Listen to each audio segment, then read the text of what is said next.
आमना Hormuz की नाकाबंदी और ईरान अमेरिका मुज़ाकरात, इस वक्त ईरान और अमेरिका मुज़ाकरात में क्या हो रहा है? किस जानिब से कौन सी शराइत पेश की गई हैं? ईरान ने क्या कहा? अमेरिका का क्या जवाब अब तक आया है? और ईरानी शराइत पर अमेरिका किस तरह गौर कर रहा है? इस बारे में आमिर रज़ा से बात करते हैं। आमिर भाई, कुछ नई शराइत सामने आई हैं, ईरान ने कुछ नई शराइत दी हैं, अमेरिका उस पर गौर कर रहा है, ट्रंप ने एक मीटिंग भी की है। क्या हो रहा है इस बारे में? देखिए, पहली बात तो ये है कि एक और मुल्क सालस बनने की ख्वाहिश का इजहार कर रहा है और वह रशिया है। बिल्कुल। अब्बास अराग़ची के साथ मुलाकात में रशियन वज़ीर ख़ारजा ने कहा है कि अगर हमारी सालसी जो है वो कबूल की जाती है तो हम तैयार हैं हम सालसी करने को। लेकिन उसमें मसला वही है कि ना अमेरिका रशिया पर इत्मीनान करता है और दूसरा रशिया ख़ुद यूक्रेन पर हमलावर है, तो वो सालसी क्या कराएगा। इसलिए वो सालसी दोबारा से चक्कर काट कर पाकिस्तान में ही आनी है। और पाकिस्तान का मसला ये है कि पाकिस्तान चाहता है आबने हरमुज़ जो है ये खुले, तजारत शुरू हो, दुनिया में अमन कायम हो और उसके बाद जो है जो मामलात ईरान और अमेरिका के हैं वो आपस में मिल बैठ कर तय कर लिए जाए। और बिल्कुल एक सालस का नज़र और नज़रिया यही होना चाहिए। लेकिन इसके बावजूद ईरान जो है और अमेरिका जो है वो अभी तक टेबल पर आने को तैयार नहीं है। दोनों तरफ से शराइत पेश की जा रही हैं। अमेरिका ये कहता है कि आपने हरमुज़ खोलो और अपनी एटमी साज़ें ख़त्म करो। ईरान ये कहता है कि आपने हरमुज़ खोलो, मैं अपने एटमी साज़ें ख़त्म नहीं करूँगा। ये वो दो बेसिक शराइत हैं जिन पर काम हो रहा है। और ये जो मार्को रूबियो ने ये बात कही कि आपने हरमुज़ पर किसी को टैक्स नहीं लेने दिया जाएगा। देखें, जब ईरान के साथ आप हमलावर हुए थे ईरान के ऊपर, तो ईरान का जो नुकसान हुआ है, जो कि जिसकी मालियत जो है तकरीबन 70-80 अरब डॉलर के करीब है, वो वह कहाँ से पूरा करेगा? क्या आप उसको अरब ममालिक से इतना पैसा लेकर देंगे, उन अरब ममालिक से, उन गल्फ़ ममालिक से जो ख़ुद इस वक्त आपसे करेंसी स्वैप कर रहे हैं और उनको परेशानी है। और ये ईरान का जो नुकसान हुआ है इसको पूरा करने का एक, जो मैं पहले दिन से कह रहा हूँ, एक ही तरीका है कि आपने हरमुज़ पर कुछ वक्त के लिए 3 साल 5 साल के लिए उसको टैक्स लगा दिया जाए। ये टैक्स इंटरनेशनल बॉडी में जमा हो और वहाँ से ईरान को ट्रांसफ़र कर दिया जाए। ये किस करेंसी में किया जाएगा? क्या युआन होगा, डॉलर होगा, ईरानी तुमन होगा? ये इस पर छोड़ दिया जाए, ईरानी रियाल होगा, ये इस पर छोड़ दिया जाए। लेकिन एक बॉडी बनाकर पहली बात तो यह है कि आप ईरान का जो अब तक का नुकसान है उसको पूरा किया। जो इंसानी नुकसान है वो तो किसी सूरत पूरा नहीं हो सकता। जो इंफ्रास्ट्रक्चर तबाह हुआ वो पूरा कर सकते हैं। फिर उसके बाद आप इंटरनेशनली आपने हरमुज़ के लिए एक बड़ी कमेटी तश्कील दे सकते हैं। एक ऐसी कमेटी जो इस सारे मामलात को हमेशा के लिए देखे, वॉच करे और यहाँ पर जो आमदरफ्त है उसको इंटरनेशनल वाटर्स के हवाले से जारी रखे।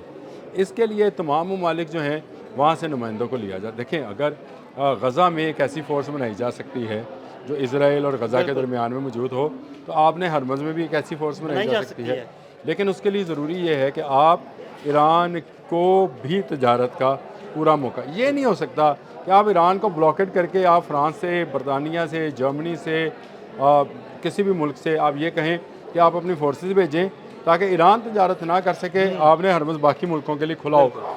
ये तो सब भूल जाएं कि आपने हरमुज़ 28 फरवरी 2026 वाली पोजीशन पर दोबारा आएगी। ये नहीं आ सकती है। अगले 5, 6, 7 साल के लिए ये ईरान को देना ही पड़ेगा। ईरान इसमें से जो टोल टैक्स लेगा वो अपने इंफ्रास्ट्रक्चर को दोबारा रीबिल्ड करने के लिए लगाएगा। ईरान अपना अफजुर्दा यूरेनियम नहीं देगा, ये पहले दिन से तय है। उसका दोस्त मुल्क है रशिया, उसने उसको नहीं दिया बिल्कुल। तो वो दुश्मन मुल्क अमेरिका के हवाले क्यों करेगा? ये एक ऐसी कहानी है जिसको अमेरिका सिर्फ जंग को शायद इससे प्रलॉन्ग तो कर सकता है लेकिन फ़तह हासिल नहीं कर सकता है। और ये ईरान का भी यही नुक्ता नज़र है कि जंग को मज़ीद लंबा किया जाए। ईरान चाहता यह है कि अमेरिका जितने दिन हरमुज़ के पानी में फंसा रहेगा बाकी दुनिया सुकून में रहेगी। देखिए, यहाँ से फारिग होगा तो कभी वो शुमाली कोरिया की तरफ देखता है, कभी वो क्यूबा की तरफ देखता है, कभी किसी और मुल्क की तरफ देखता है, कभी उसको ग्रीनलैंड याद आ रहा था। याद आया आपको? वो ग्रीनलैंड सारी चीज़ें भूल गया वो। अब उसको शुमाली कोरिया का किम जोंग नज़र नहीं आ रहा है। अब उसको क्यूबा में जो है अस्करियत पसंद नज़र नहीं आ रहे हैं। अब उसको ग्रीनलैंड के नीचे दबे हुए अरबों सालों से मिनरल्स के ख़जाने जो हैं वो उसको नज़र नहीं आ रहे हैं, क्योंकि वो पूरी तरह आपने हरमुज़ की दलदल में फंसा हुआ है। ईरान को पता है कि ये जितने हफ्ते यहाँ पर फंसा रहेगा ये मज़ीद जो है अपने डॉलर की, अपनी साख की, अपनी सुपर पावरी की तबाही करता रहेगा। और ईरान भी यही चाहता है। अमेरिका गलती ये कर रहा है कि उसको टेबल टॉक के ज़रिए ईरान को ये बावर कराना है कि आपने हरमज़ भाई आधी आपकी है आधी गल्फ़ की है, आप उसमें से जो गुज़रे आप उससे टैक्स ले लें और जो तजारत है आप शुरू करें, लेकिन आप ये इंटरनेशनल गारंटर्स दें कि आप इससे एटमी असला नहीं बनाएंगे। जो यूरेनियम ज़ुर्दा है उसको तल्फ़ ईरान ही करेगा। कैसे करेगा? क्या उससे कोई बिजली बन सकती है या उसको किसी मेडिसिन में यूज़ किया जा सकता है या उससे क्या काम लिया जा सकता है, इसको तय करने के लिए ईरान को इंटरनेशनल एटॉमिक कमेटी के सामने जो है अपनी तजावीज़ देना होंगी। ठीक है। देखिए ये है काबिल अमल चीज़ें, लेकिन अगर ये डोनाल्ड ट्रंप ये चाहता है कि वो अपने जहाज़ उतारे और वो वहाँ से यूरेनियम लेकर यूरेनियम वापस चले चोरी जाए, करे, उठाए ले जाए, तो ये ये तो नामुमकिन ही है। नहीं और यहाँ ईरान टेबल पर आकर यूरेनियम हार दे, ये भी नामुमकिन। आप ईरान से टेबल टॉक में नहीं जीत सकते हैं, आप उसको वार जंग के मैदान में नहीं जीत सके हैं, तो आप उसको इस टेबल टॉक में भी नहीं हरा सकेंगे। वो इस वक्त बड़ा मजबूत है।